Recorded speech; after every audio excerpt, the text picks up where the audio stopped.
Bonsoir. La session ordinaire du Conseil des ministres s'est tenue ce jeudi 19 octobre 2023 de 16h à 18h sous la haute autorité de son Excellence, Monsieur le Président de la République, chef de l'État, le colonel Mamadi Doumbouya. Les points suivants étaient inscrits à l'ordre du jour. Message de son Excellence, Monsieur le Président de la République, compte rendu de la session ordinaire du Conseil interministériel du mardi 17 octobre 2023, recommandations du dit Conseil, décision du Conseil des ministres divers. Au titre de son message, son Excellence, Monsieur le Président de la République, chef de l'État, le colonel Mamadi Doumbouya, a commencé son message par demander à tous les membres du gouvernement de continuer à se concentrer sur le travail relatif à l'amélioration des performances globales concernant les principes de bonne gouvernance et les réformes engagées dans l'intérêt du peuple de Guinée.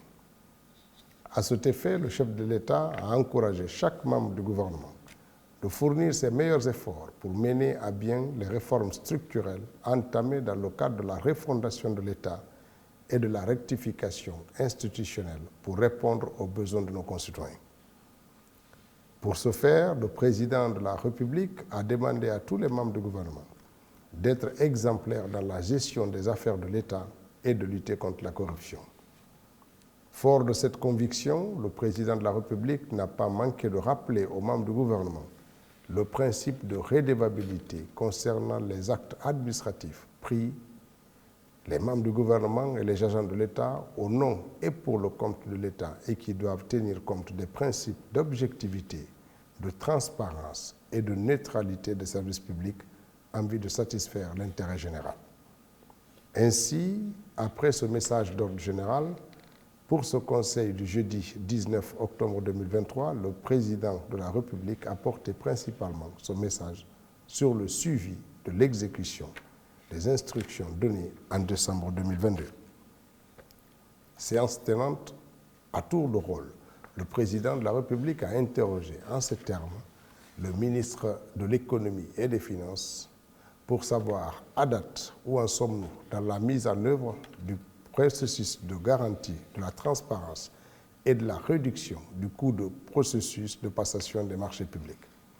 Aussi, quel est l'état du processus de financement des 44 projets prioritaires et les pistes de solutions idoines pour la mise en œuvre rapide de ces projets. En ce qui concerne la ministre du Commerce, de l'Industrie et des petites et moyennes entreprises et le ministre du Budget, il leur a demandé quelle est la situation concernant le contrôle effectif des certificats d'investissement et quel est le point sur le retrait de ceux qui ne respectent pas les cahiers de charges. Compte rendu de la session ordinaire du Conseil interministériel du mardi 17 octobre 2023. Monsieur le Premier ministre, chef de gouvernement, Dr Bernard Goumou, a commencé par exprimer sa joie de retrouver l'équipe gouvernementale au rituel hebdomadaire de la gouvernance de notre pays. Ensuite, le chef du gouvernement a articulé son message sur 3 points, à savoir l'organisation d'une réunion d'évaluation du protocole d'accord sur les prix des denrées de première nécessité, le chronogramme de recrutement avec les ministres de la fonction publique et celui de l'emploi, le suivi du processus de mise en place des instances dirigeantes du football guinéen pour la prochaine Coupe d'Afrique des Nations. Sur le premier point relatif à l'organisation de la réunion d'évaluation du protocole d'accord sur les prix des denrées de première nécessité, le Premier ministre a rappelé que le 20 janvier 2023, un protocole d'accord avait été signé entre l'État et le secteur privé afin de stabiliser les prix des denrées de première nécessité et que ce protocole a prévu un allègement de douanement de certaines denrées de première nécessité en vue de faciliter l'approvisionnement aux populations. Aussi, le chef du gouvernement a souligné que l'allègement du panier de la ménagère est une préoccupation constante du président de la République. Dans la dynamique de suivre de nos actions et de répondre efficacement aux attentes des populations, le Premier ministre a fait savoir que son équipe et lui-même doivent évaluer l'impact de 7 mesures principales prises dans le cadre de ce protocole. En conséquence, le chef du gouvernement a invité les ministres en charge du commerce, du budget, de l'agriculture, de la pêche, les représentants du patronat, des chambres d'agriculture et de commerce, ainsi que ceux de l'Union des consommateurs à une réunion à la primature le lundi 23 octobre 2023 à 15 h.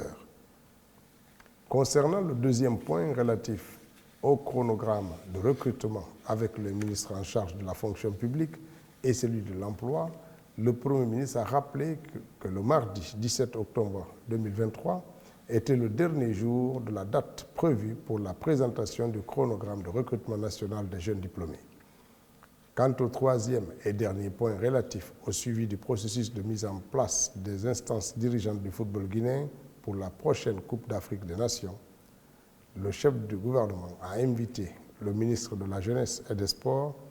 à veiller au bon déroulement du processus d'élection des membres de ces instances dirigeantes du football, à savoir les districts dans les 33 préfectures et les 6 communes de Conakry, les ligues régionales, les associations affinitaires, l'équipe fédérale et le comité exécutif au niveau national. Dans le même sillage, le Premier ministre a informé que le 30 novembre 2023, le football guinéen devait rentrer dans l'ère de la normalité en termes de gestion et que l'aboutissement heureux de ce processus devrait faciliter la mobilisation pour la participation de notre équipe à la prochaine Coupe d'Afrique des Nations prévue en janvier 2024 en Côte d'Ivoire. En dernier mot, le chef du gouvernement a émis son souhait d'être régulièrement informé de l'évolution de ce processus. Au titre des communications, le ministre du Travail et de la Fonction publique a fait une communication relative aux résultats du projet sur le fichier unique de gestion administrative et de solde, FUGAS. Au titre de décision, ministère du Travail et de la Fonction publique, communication relative aux résultats du projet sur le fichier unique de gestion administrative et de solde. Le Conseil a reconnu à l'unanimité la qualité du travail fait par le ministre et lui a instruit de la mise en place d'une commission chargée d'examiner toutes les irrégularités identifiées et proposer des solutions au cas par cas. La dite commission sera composée des ministères en charge du budget, de l'administration du territoire, des finances, la fonction publique, la justice, le secrétariat général du gouvernement. Avis juridique. Le ministre secrétaire général du gouvernement a formulé 2 avis juridiques. Le premier portant sur le projet de décret relatif à l'approbation du schéma directeur d'urbanisme du Grand Conakry à la suite de la communication du ministre en charge de l'habitat au Conseil interministériel du 19 septembre 2023 qui recommande la validation du dit décret et sa signature en l'état. Le second concernant la conformité du projet de mise en place de l'autorité de régulation et contrôle du contenu local présenté par la ministre en charge du commerce au Conseil interministériel du 26 septembre 2023 qui a été jugé conforme avec le cadre juridique des autorités administratives indépendantes et doit être classé dans la catégorie des autorités administratives indépendantes à vocation de régulation divers. Au titre des informations, conformément à l'adresse à la nation du président de la République à la veille du 2 octobre 2023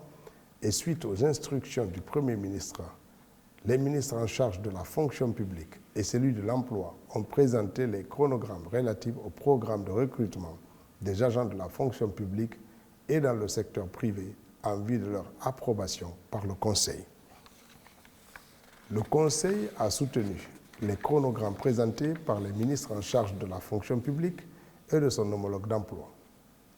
relatifs au programme de recrutement des agents de la fonction publique et dans le secteur privé qui aura lieu en novembre 2023. Ce chronogramme fera l'objet de communiqués par les 10 départements. Madame la ministre de l'Environnement et du Développement durable a fait un compte-rendu succinct de sa participation à la 9e conférence des ministres de l'Environnement qui se tient en ce moment même au Royaume d'Arabie Saoudite. Madame la ministre du Plan et de la Coopération internationale a fait le compte-rendu des assemblées générales de la Banque mondiale et du FMI tenues au Royaume chérifien à Marrakech. La délégation était composée du ministre de l'Économie et des Finances, du gouverneur de la Banque centrale et d'elle-même. Une convention a été à cette occasion signée avec l'Office marocain des phosphates. Madame la ministre de l'Enseignement supérieur, de la Recherche scientifique et de l'Innovation a informé le Conseil du départ de l'équipe féminine de l'Université de Kindia pour les Jeux universitaires mondiaux en Chine. Grâce au soutien du chef de l'État, son Excellence le colonel Mamadi Doumbouya, cette équipe de Guinée est la seule équipe féminine représentant l'Afrique à cette compétition mondiale. Nous les souhaitons très bonne chance. Monsieur le ministre de l'Enseignement préuniversitaire et de l'Alphabétisation a informé de l'inauguration de 2 nouvelles écoles à la Sigmadina et à Kassa. Toutes les nouvelles écoles porteront désormais le nom des filles et fils qui ont marqué l'histoire de notre pays. Conakry, le 19 octobre 2023, le Conseil des ministres.